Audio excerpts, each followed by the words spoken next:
Good morning to all the distinguished speaker of this conclave on the dais and all the professionals working in the government and the private in front of me.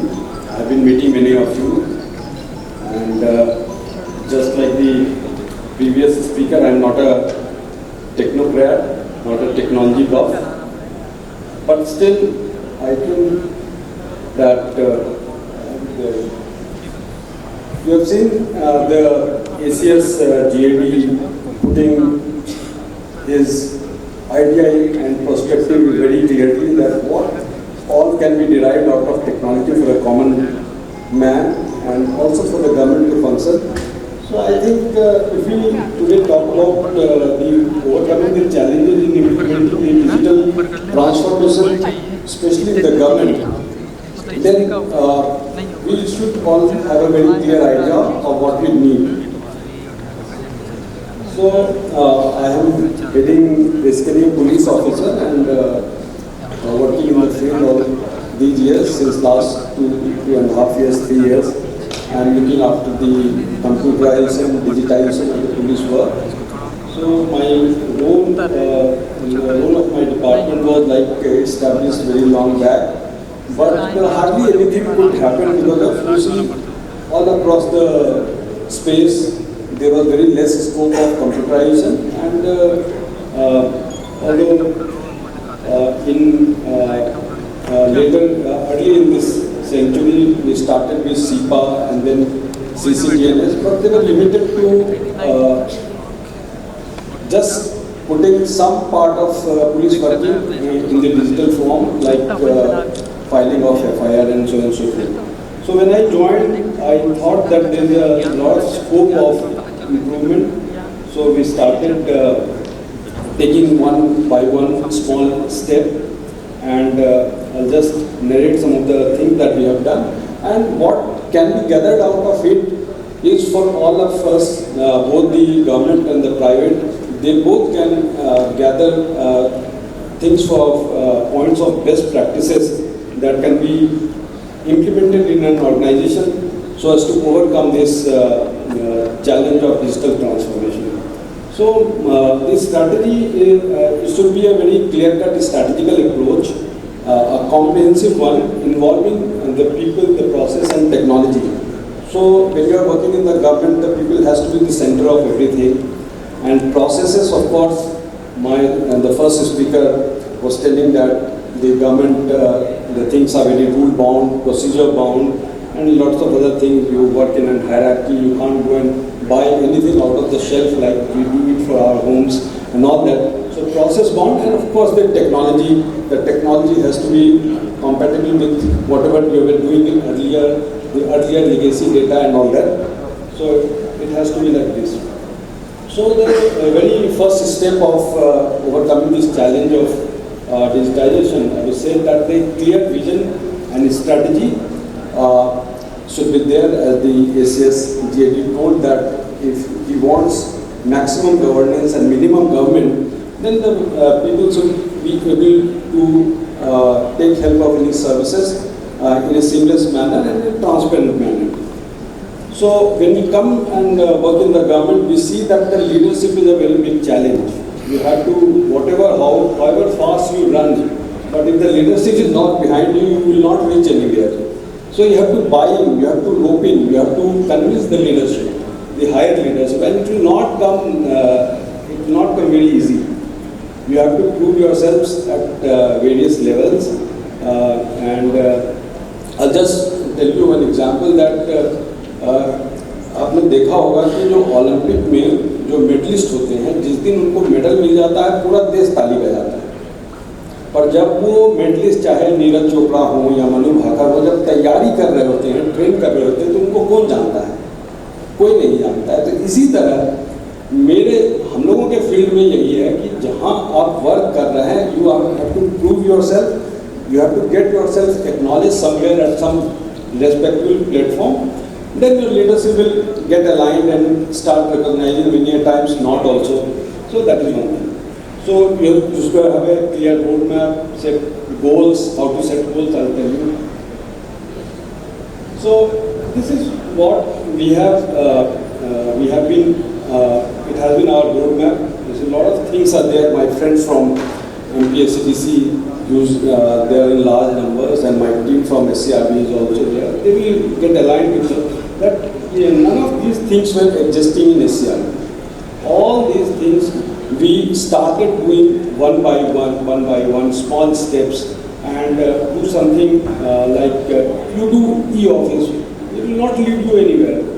You just put your office in order. It will not affect anybody. But if you do eFIR, then it will have a big impact, since it will impact a lot of people that they won't have to come to police stations for smaller things and all that.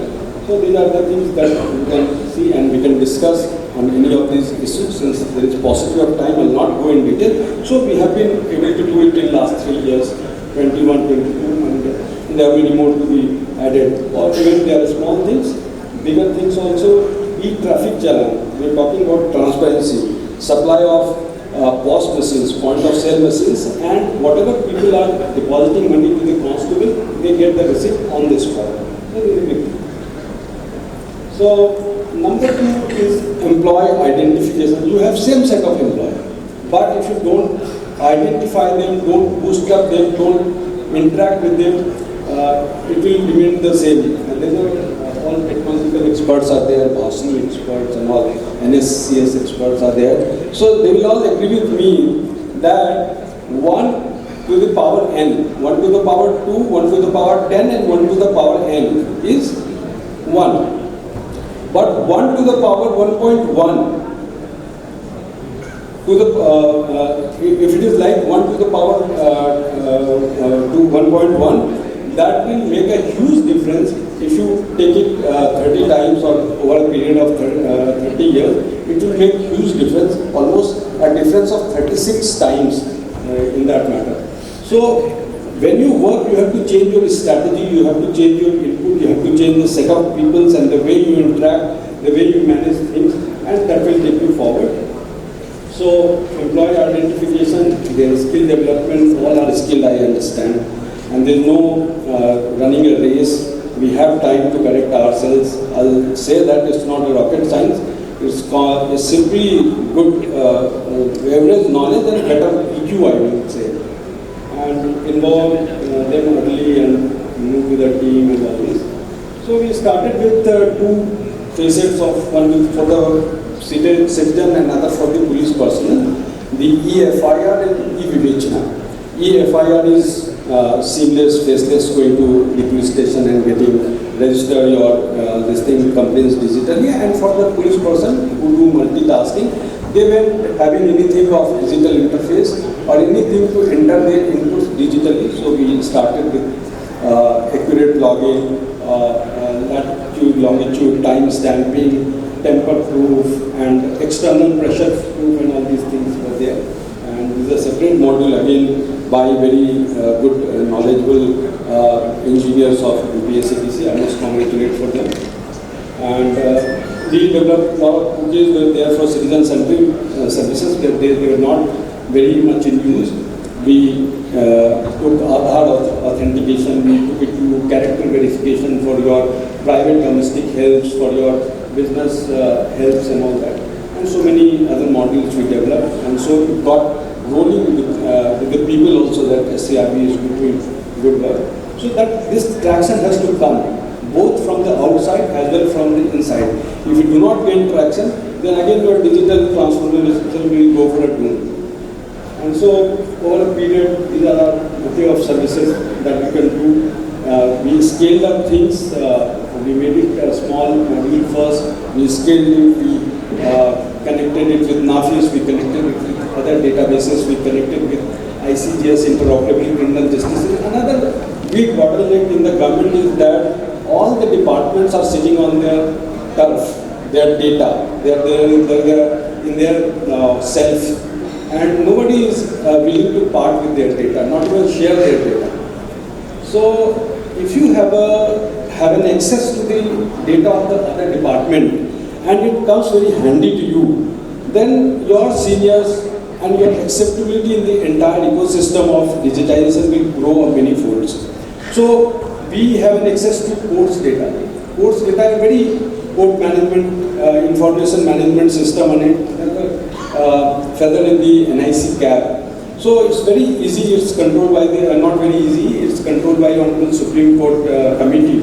So you have data to transport this thing, you have data to forest data bank, access to forest data bank and all that. So at one point of time you are having all the data for the relevant services.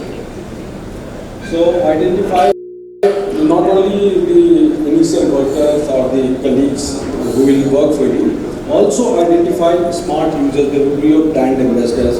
When they work in the field, they will get rolling. You call them in such meetings, give them platform to interact, and so they also get boosted up. So technology integration that I told that with different database, and the first speaker was telling about that AI can not only be used for the technological advantage, but also to understand the attack on your system that you give 1 hour daily. So unifying of systems, smooth experience should be there, cloud and automation should be there, because when you go to a meeting like this or inside your department, then people will ask whatever is there in their mind, that what about the security of this thing, have you applied ML, have you applied big data analytics and all that. So you should be open to this, and your module should be upscalable so that there is a scope of all this.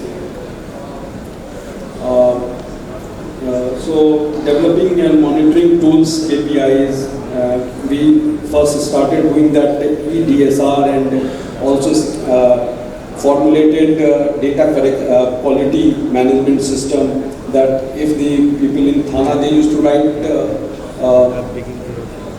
vehicle number 1234, mobile number 1234, or leave it blank or like this. So we started ranking the districts on the quality and quantity of data they were entering, and other parameters also that they. So the if you want to do good data analytics, the quality of data should be good. So vendors and department alignment is another. The first speaker dwelt on a lot, that element of trust should be there, and so on and so forth. So our system integrator is MPSCTC. We are very much satisfied with them. They are working very well, and there is no trust deficit, no anything else. SCRB and its partner can be a very useful study, or a very useful case study, how a partner should behave and what should be the outcome of the partner. Our earlier partner was a very big name, and I won't like to take the name of the big tech giant. And but our experience with that tech giant was not at all good. They didn't perform to that level, so we did all that this escalation and all this in performance indicators, and ultimately that matter is the tribunal. So and if a partner or a vendor comes, this should also be aligned to that goal of that department, the citizen-centric goal. The government has constraints of fund, the constraints of rules, procedures and all that. So the partner should also be knowing it from the very beginning, that how is the play. When a cricket team goes, the team studies the pitch first. So the vendor should come and study the pitch first. How will the pitch behave? And generally the vendors are coming to play 2020, but it's a test match here. So that's one part. So, and we will foresee a lot of big enhanced goal for police digitization in the advent of the face of the advent of the new laws, the BNS and the BNSS, and also the corresponding provisions for change, which has undergone a change in the Sakshar Adhiniam, the evidentiary rules. So these are the places, there are around 35 places. The new laws bank very heavily on the technology. There's a lot of input of technology. All these hash values, blockchain and SIM and all these, whatever we know of this today, they're all included as instruments which will be admissible in the court of law.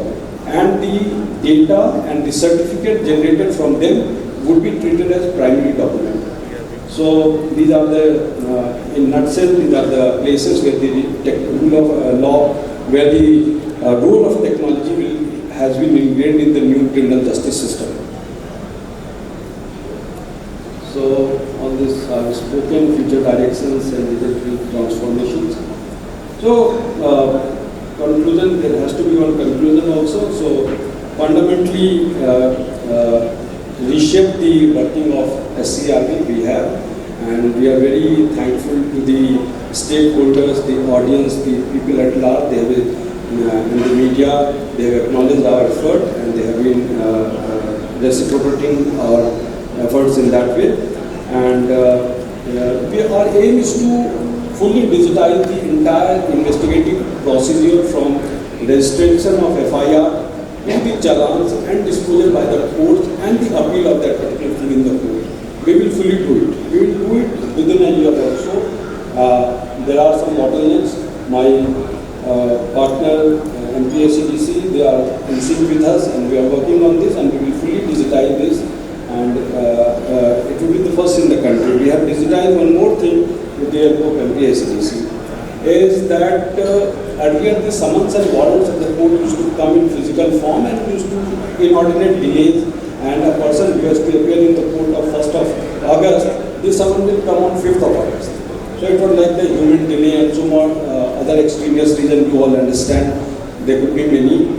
So we have digitized it. Now the summons and warrants are digitally getting generated from the document that we have filed before the court. They are extracted, the metadata and the PDF of summons and warrant are formed, and they are delivered to police, and we are able to deliver it further in the electronic format or whatever thing like Sandesh app or WhatsApp or like that. So thank you very much for your patience listening.